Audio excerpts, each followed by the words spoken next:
皆さんこんにちは。地図旅のお時間です。今週3回目の早朝の羽田空港。今日は宮古島に行きます。まずは那覇空港まで飛んで、そこから宮古に乗り継ぐ予定です。それでは本日もやっていきましょう。羽田の2民は ANA の上級会員向けチェックインが新しくなりましたね。狩猟が順調にいけば春から僕もスイートチェックインを使えるはず。時刻はもうすぐ6時。今日も993便で出発なので、検査場を出てすぐのゲート。登場しました。今回も寝坊せずにスタートすることができました。いつもの787。早起きするのは毎回しんどいんだけど、それでも朝焼けフライトは気持ちいいんだよね。街が起きていく時間だね。今日も座席は軽なので富士山がよく見える。今日は日帰りで宮古島です。本当は1泊くらいしたいんですけど、年末進行に狩猟を無理やりねじ込んでるので断念。まずは那覇に到着しました。いい天気だね。1時間半くらい乗り継ぎ時間があるからご飯でも食べようかな。この時間から混んでるね。人が比較的少ないであろう国際線の方に向かってみます。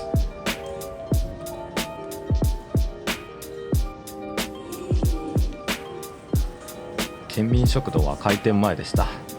那覇空港はお土産物屋が多くてご飯屋さんが少ないよね。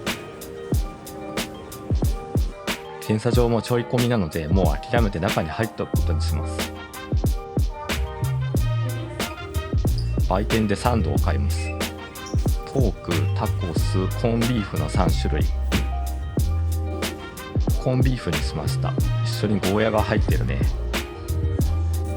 コンビーフの塩味とゴーヤの苦味がいいバランス。それでは登場。また1機 ANA が着陸してきました。天気がいいから気持ちのいいフライトになりそう。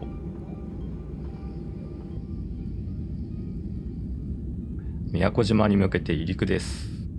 石垣島のちょっと手前で約50分くらいのフライトです。海が綺麗だね。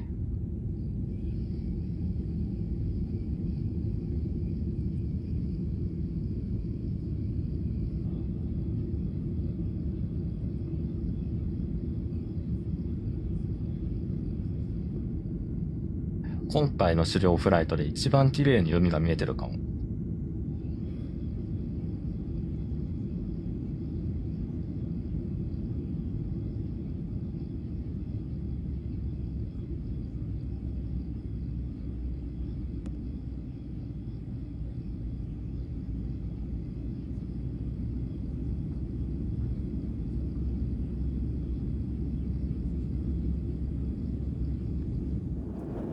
雲の上に出てきました。すぐまた降りちゃうんだけどね。機体は737の800でした。需要がしっかりある路線ってことだね。短いフライトなのにしっかりドリンクサービスがあります。ありがたいね。あっという間に宮古島が見えてきました。こっちはちょっと雲が出てる感じがするね。本島と比べるとやっぱりのどかな景色。あの細長いところが変な先。日本最南端の登れる灯台があるんだよね。でも変な先灯台は台風被害の修復中で今は登れないみたい。また次の機会に持ち越しです。田畑が多いね。画面奥に見えているのが平港。近くの島とつなぐフェリーやクルーズ船の入港もあるみたい。向こうに見えるのは下地島。宮古島とは橋でつながっていて、あっちにも空港もあります。スカイマークが使ってるね。ぐるぐる旋回しながら高度を落としていきます。画面の右側に宮古空港がある。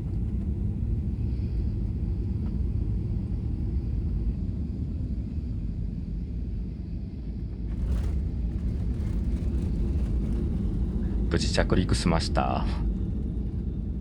かわいいターミナルが見えるね。とりあえず空港を出たので車を調達して出かけます。最初にやってきたのは都そばのお店。シーサーがお出迎え。定番っぽいそばセットにしよう。料理が到着しました。美味しそうだね。そばの他にはジューシーもついてきます。やっぱりこの優しいスープがいいよね。完食です。ごちそうさまでした。さて車を少し走らせてやってきたのは砂山ビーチ。駐車場とビーチまで少し距離があるので歩きます。なんか物騒な看板が埋まってる。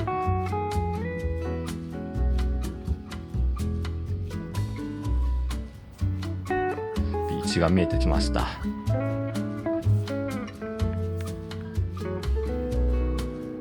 ビーチに向かうまでの道が土じゃなくて砂浜っぽくなってるんだよね。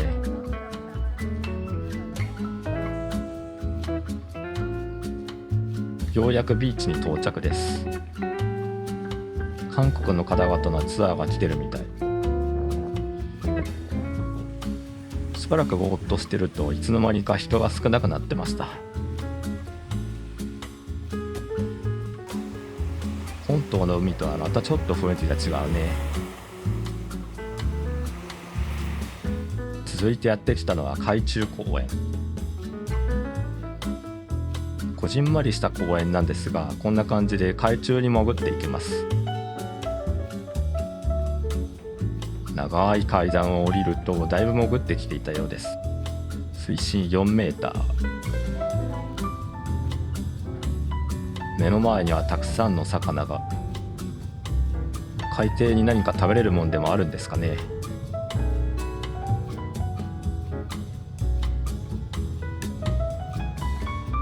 大きめの魚もやってきました。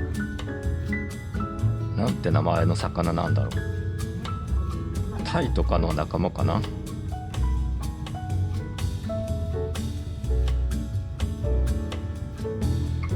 壁には魚の解説が貼ってあるんだけど多すぎてわからん。それだけ豊かな海なんだね。潜らずに海を覗けるからお手軽でいいね。近くにマングローブ林があるのでやってみました。奥へ奥へと歩いていってみる。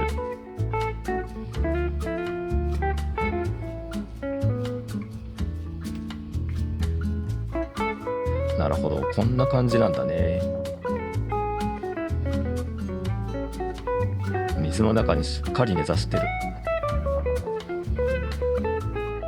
水域だからいろんな生き物がいます。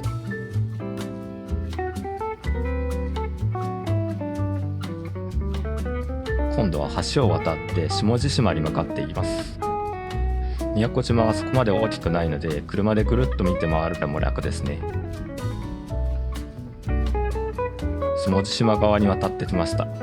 船を通すためか橋の形がうねうねしてました。島をつなぐ橋ってなんかいいよね。下地島には通り池と呼ばれる池があります。天然記念物。直径75メーターの大きな池。水深も25メーターあります。隣にも直径50メーターの池があって地下で海ともつながっています。できることなら潜ってみたいね。すぐ向こうには空港の管制塔みたいな施設が見えるね。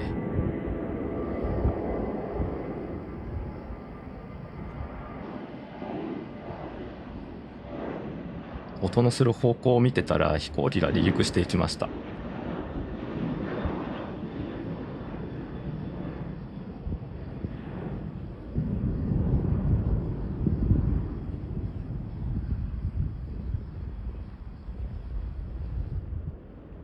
よくあんなでかいものが空を飛んでるよな。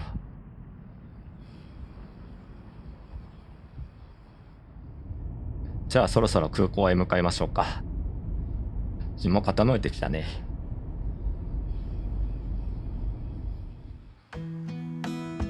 最後にちょっとカフェに寄っていきます。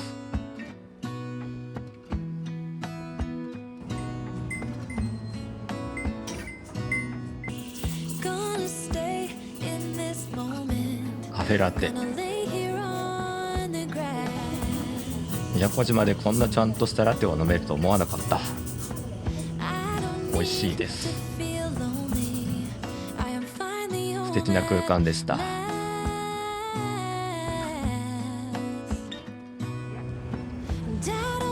空港に到着です。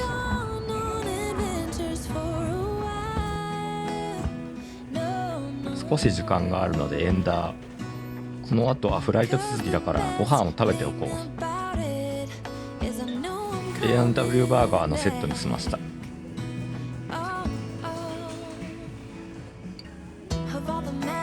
中にいつものメンツがびっしり入ってます。宮古島のエンダーは空いてていいね。ごちそうさまでした。じゃあ行こうかなと思ったら飛行機が少し遅延してるみたい。まあでもあと30分だからとりあえず検査場に向かいます。まだ飛行機がいない。これは結構遅くなる予感。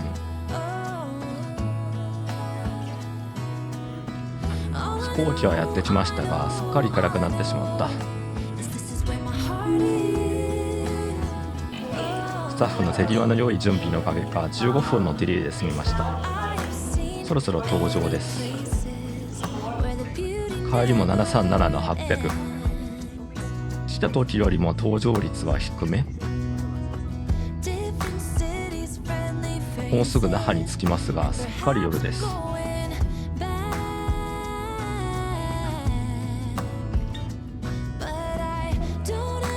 高知。羽田行きのフライトは5分遅れとのこと。でもまだスポットに飛行機が来てないからもっと遅れるんじゃないかな。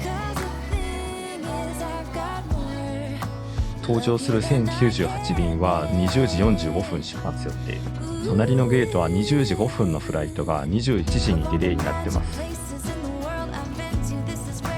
帰りは A321 に当たりました。あんまり今年の狩猟では出会わなかった飛行機だな。クロックアウトしていきましたがすでに21時を過ぎています。定刻より30分近い遅れで出発していくことになりそう。定刻だと羽田に23時ちょうどに到着予定だったんだけどどうなるかな。今のところ40分遅れくらいで進行しています。帰りの電車に間に合うか微妙になってきたな。東京湾の夜景が見えてきました。最終の電車には乗れなさそうな時間。結局この日のフライトは43分遅れで到着しました。タッチの差で電車には乗れずタクシーで帰宅することに。なんですが ANA から保証メールが飛んできてタクシー代を出してもらいました。送られてきたメールの案内に従ってウェブで保証を申し込むと翌日にはタクシー代が振り込まれていてとても迅速な対応でした。ちょっと疲れたけど1時間程度の遅れだし結果的に ANA の対応の良さを知ることができた体験でした。